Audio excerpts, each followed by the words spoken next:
Raised my entitled sister's 3 kids when she abandoned them. Years later, they're giving me money to thank me, but she's furious and demanding the money. Hello, I am 48F, and I have a younger sister, Diana, 46F. Diana never really got along well when we were kids. She was always too pretentious and kind of mean to me, and so, parted ways as soon as we had high school. I chose to go to that. She decided to move in with her boyfriend at the time. It's a good thing that her boyfriend was rich, since our parents would never have been able to afford the rent to let her live on her own. But she had made it very clear to our parents that she had no interest in knowing their opinions on her life and was going to do whatever she wanted. So my parents never tried to stop her either and just let her run free. She had twin girls at 20 and then a boy at 21 while she was living with her boyfriend, and my parents were happy for her, but at the same time, it was kind of concerning because now, she had a lot of responsibilities and no job. She was completely and fully reliant on her boyfriend, money, and maintaining her lifestyle. Diana never got married to her boyfriend, and I think it was a bad move because at least then, she would have been entitled to alimony after they broke up. They had to go separate ways after Diana found out that he had been cheating on her.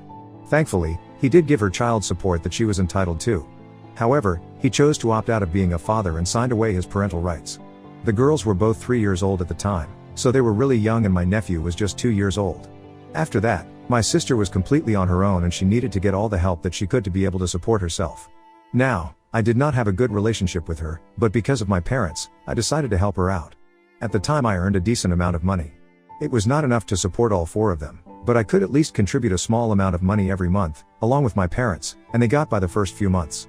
It was really difficult to find her since she did not have a degree and had no experience either. She had to start at the bottom and work her way up, which would require her to devote quite a lot of time to her jobs if she wanted to make progress quickly, but that would be difficult because she had to think about her children as well and she couldn't just leave them at home. She could hire a babysitter, but that was pretty expensive, so she had to rely on me, or on her friends. Our parents were also working, they were contributing to her as well, so they couldn't stay home, and it was the same for me. She didn't have any friends either, who would be okay with watching her kids while she was away at work. Since all of them had their own lives and jobs, none of them took such a responsibility. So, she was kind of stuck in minimum wage jobs so she could adjust her hours accordingly and come back home quickly, so she wouldn't have to pay the babysitter to stay with her kids for too long, because then, the cost of that would be exorbitant, and she would not be able to afford it. This went on for a couple of years, and I guess Diana started resenting her own children. Because they were standing in the way of her success, and according to her, they were the only factors holding her back. I would visit her occasionally, not for her sake, but for the children's sake, because I wanted to make sure that they were doing all right. I did not have a good relationship with her, but I was not heartless enough to let a bunch of innocent kids suffer the consequences of their mother's terrible decisions. So my parents and I would regularly check up on the children, and they would always be complaining about how badly Diana was treating them. She would scold them for little things and lash out at them just being kids and trying to have fun. It was just a miserable existence for all of them, and I wished that I could help them and pull them out of that house and keep them with me, but I couldn't do that, since she was the rightful parent and I had right over them. Besides, she was getting child support from her ex and was doing her best to make ends meet. I kind of felt bad for her as well, but I felt worse for the children. However, things were pretty bad because, after that, she started seeing other men as well. And every time a relationship would not work out, she would start blaming her kids for it. Apparently, in her head, she believed that her boyfriend would always break up with her once they found out that she was the mother to 3 kids. I personally think it was because she would never say anything about it on the first couple of dates, and she would just bring it down with them after they had been together for a month or 2. And I think that's a really long time to keep a secret like that. When you are a single mother, I think you need to be upfront about it. Otherwise, it just seems dishonest and kind of weird. And I tried to explain that to her many times, but she was really convinced that she was getting broken up with only because of the fact that she had children. And she would keep tormenting them about it, reminding them again and again how their father had abandoned her, and she would keep threatening to leave them behind as well if they did not behave themselves, so they were really scared of her, and the childhood was constantly just full of their mother's narcissism. This went on for literally years, I'm not even kidding. Several times, it occurred to me that I should probably just take them and run with it. But I couldn't do that, and neither could I file for custody of the kids or try to report her, because what she was doing, while it was bad, didn't exactly amount to something that could justify having her kids taken away from her. So this just kept going on, and they were just thankful that they had me by their side, because my parents were too old to be there for them as friends, but I was always there for them, whenever they needed it. They could never go to their mother with their problems, and they could always come to their aunt, and that's what they did. Anytime they would have any sort of issues with people at school or academics or even Diana, they would come straight to me. And I really liked it, it felt like they trusted me and I valued that. So it was no big surprise that when they turned 18, they decided to leave their mother's house and come live with me instead. Now that they were not legally minors anymore, they could choose to live wherever and with whomever they pleased, so it was me that they chose to live with. Diana was obviously very disappointed about it and had a lot to say, like she said that she had wasted 18 years of her life trying to raise these kids, and in the end, they did not even choose her. She was very nasty about it and told me that if I wanted to raise her kids so badly, I should have stepped in earlier instead of taking over when they were 18 and the job was mostly done anyway.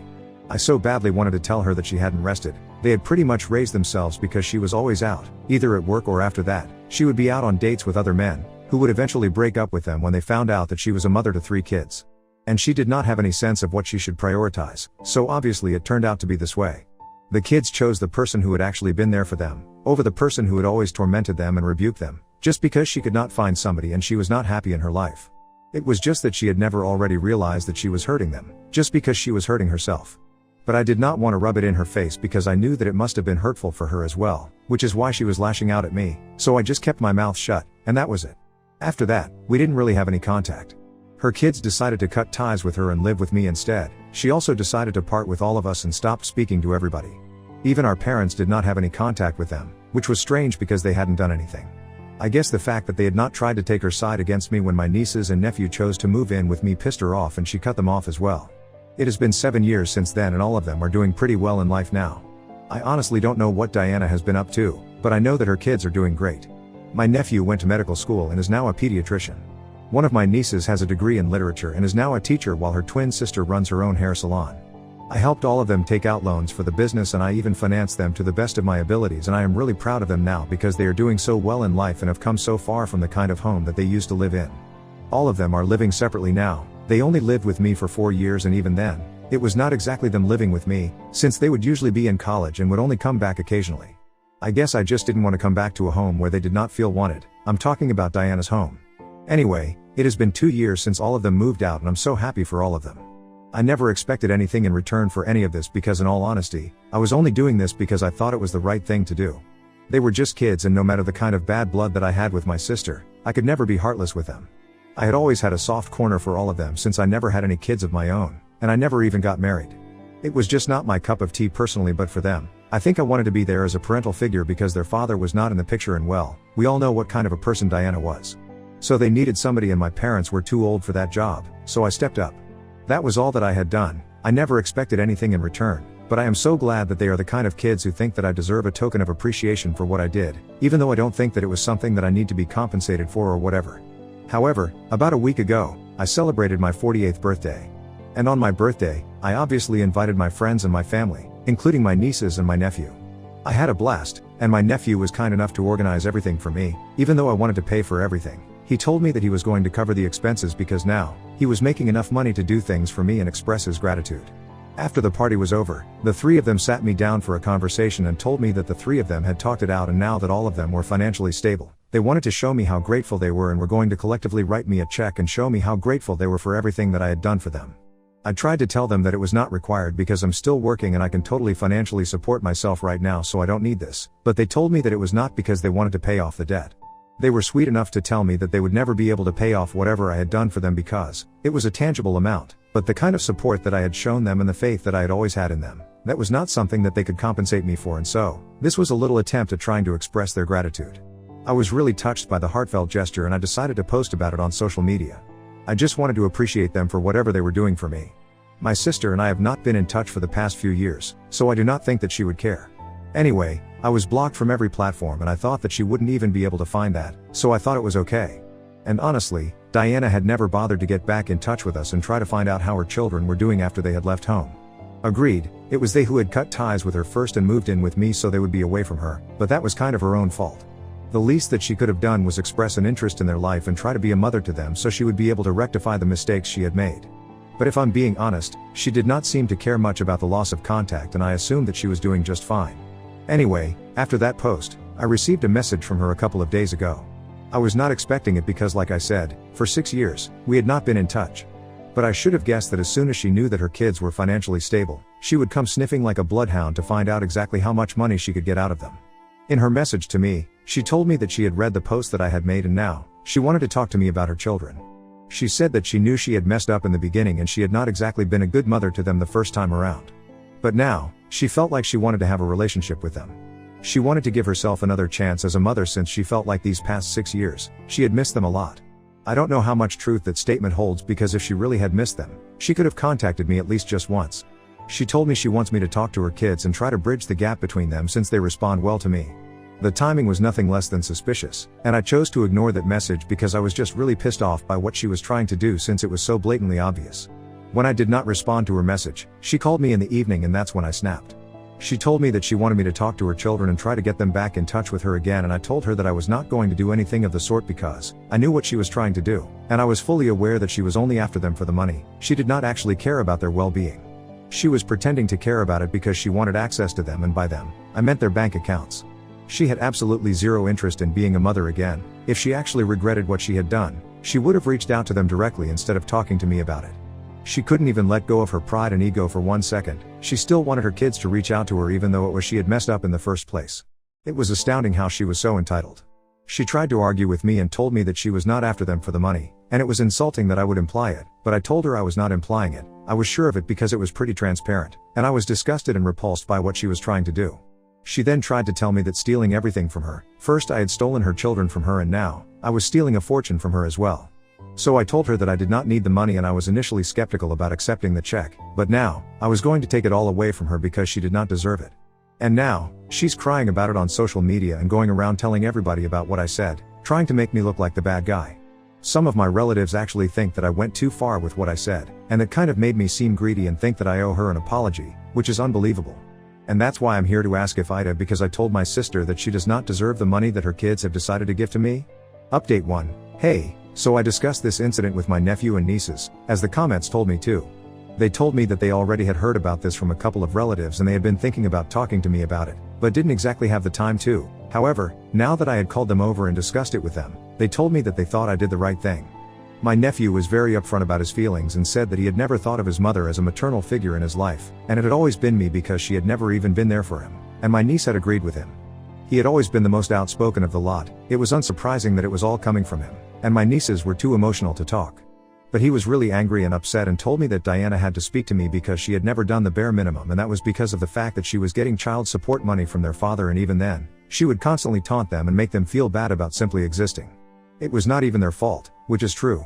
So they think that I did the right thing and have told me that they are not going to get in touch with their mother, no matter what happens. And they also feel that I should stand up for myself and tell my side of the story online, since Diana has decided to talk crap about me and social media has the best way to get the message across. So I guess that's what I'm gonna do. I'm really glad that they decided to take my side on this because my parents are staying out of it altogether and have told me that they don't want to be involved. I find it really weird because Diana never spoke to them either after she was cut off by her children, and I find my parents' diplomatic approach to this situation really strange because they have never been in touch with Diana in the past 6 years either. I was kind of disappointed by that, but anyway, at least my nieces and my nephew are on my side. And now, coming to a question that a lot of people had for me, which is why did I not file for custody and have the children taken away from Diana if I knew that she was a bad mother and was not treating them well? Well, I mentioned in my post, that while what she was doing was not right, it also did not qualify as torture or abuse, or neglect. She was just mean to them all the time and wasn't exactly emotionally available for her children. So maybe I could have filed for custody, but it would be very unlikely that I would be able to get the children under my care. Courts usually want families to stick together, and here, in their case, they had already lost a father. Their father had walked out of their life, and their mother was the only biological parent that they had remaining. So naturally, the court would want the family to stick together. And I knew for a fact that if I filed any sort of petition against her or took any sort of legal action against Diana, she would make sure immediately that I never got to see them again. She would make sure that she took the kids far away from me, and it was already unlikely that I would be able to take them away from her and get full custody, so it would just be putting them in a very risky situation. Which is why I decided to play it safe and just keep in touch with them and be there for them all the time. I don't know if it was the right thing to do in the long run, but at the time, it seemed like the only solution. Maybe there could have been better ways to deal with it, but it was the only one that I could think of, and that's why I did what I thought was the right thing to do. It was not easy for me, and for years, I kept contemplating whether I should file for custody or not, or have them taken away from her somehow and have them rehomed, but there is just no telling what might have happened, and I thought that it was better for them to stay with their mother and have contact with me and my parents rather than any sort of risk in this kind of a situation. I hope that on the questions that most people had for me, and maybe I might come off as a bad guy for what I did, but I don't really care. I know that the kids are doing well in their lives now, and I did whatever I could to keep them happy and safe, and I was always there for them. So I have no reason to feel guilty about anything. Update 2. Hey, so it has been 1 week since that message from Diana, and today, I have been receiving a lot of phone calls from relatives and people who have been speaking to her, and they were telling me how wrong I was and stuff like that. It was getting really tiring, and I was busy with work, which is why I had not been able to make a post earlier, but today, I decided that I had had enough. After a short discussion with my nephew and my nieces, I decided to finally put up a post, sharing my side of the story and also, in a way, sharing their side of the story. Since I don't think anybody in the family knew exactly how much those kids had been through in their childhood. How many taunts they had to face every single day, just because Diana had decided to get pregnant earlier and had dropped everything for her boyfriend at the time. Even after that, she kept blaming other people for her own decisions and tried to make it seem like she was doing everything in her power to do right by her children, but in reality, she was never there for them. And I think since she was telling everybody about how I had stolen her kids from her, and I was now stealing a fortune from her as well, now that her children were doing well financially, people deserve to know the reality of the situation. Not just her warped version of things where she was somehow the victim, instead of being the person who tormented everybody. They were already judging me for a lot of things because they only knew her side of the story and sympathized with her, but in reality, it was me who deserved to tell my side of the story along with her kids. So I typed everything out a couple of hours ago and I made the post. So far, she has not said anything to me, and the only messages that I have received are from my relatives, who were judging me earlier. Now, they have suddenly flipped and are trying to tell me that they judged me too quickly and they want to apologize to me, but honestly, it does not mean anything to me. I just wanted them to know the truth. I don't really care what they think of me. But it was important for me to speak my truth and share how Diana had treated her kids, which is why they were not in touch with her anymore. Anyway, now that all is done, I am ready to move on from this. Honestly, I don't want anything to do with Diana anymore, and I was perfectly happy for the past 6 years when she was not in touch with me. And I think the same can be said for her kids as well. I don't understand why she felt the need to stir up so much drama. If she wanted money, she could have just asked for it instead of pretending that she actually wanted another shot at being a mother. Update 3. Okay, it's officially been a day since I made that post today. I guess Diana finally woke up and decided to get back at me. Instead of reaching out to me personally, she decided to continue being dramatic and started commenting on that post, trying to make it seem like I was lying and stuff, but that was not going to work, obviously. As soon as she tried to comment, her kids started commenting and replying to her, reminding her of very specific incidents from their childhood where she had been horrible to them. That went on for about an hour or so, and honestly, I did not even feel bad about it. Neither did anybody else, because my nephew, my nieces, and we were all thoroughly enjoying this process. They were completely humiliating her, and there was no way that she could lie her way out of this, because every single lie that she was trying to tell in order to make me seem like the bad guy, she was getting caught out. I'm lucky that I decided to do this on the weekend, because otherwise, maybe we wouldn't have been able to jump to our defense so quickly. Anyway, that went on for about an hour, and after that, she started deleting her comments so that people would not be able to catch her in her lies. It was too late, though, since a lot of people had already seen what was going on in the comment section, and I guess she started getting called out for her behavior as well by other people. She started deleting her comments and backtracking everything that she said. And then, she finally blocked me. And she also blocked her own kids as well. I'm guessing that was her sign of surrendering, in a way. And I'm glad that she chose to do that, because, in a fight with us, she definitely would not have won, because we obviously have the upper hand here, be it morally or otherwise. I really thought that deleting the comments would be the end of our interaction, but after that, she chose to reach out to me personally as well. She sent me a message, saying that she hoped that I would be happy now since I had painted her to be the villain, and now everybody hates her. I thought that it was really ironic, coming from her, since that's exactly what she was trying to do first. She started it, and now, just because I decided to hand it back to her, she can't take it. I don't even understand why people try to dish it out when they know that they can't lick it back up. Just don't start drama if you don't want to get caught up in the consequences of it.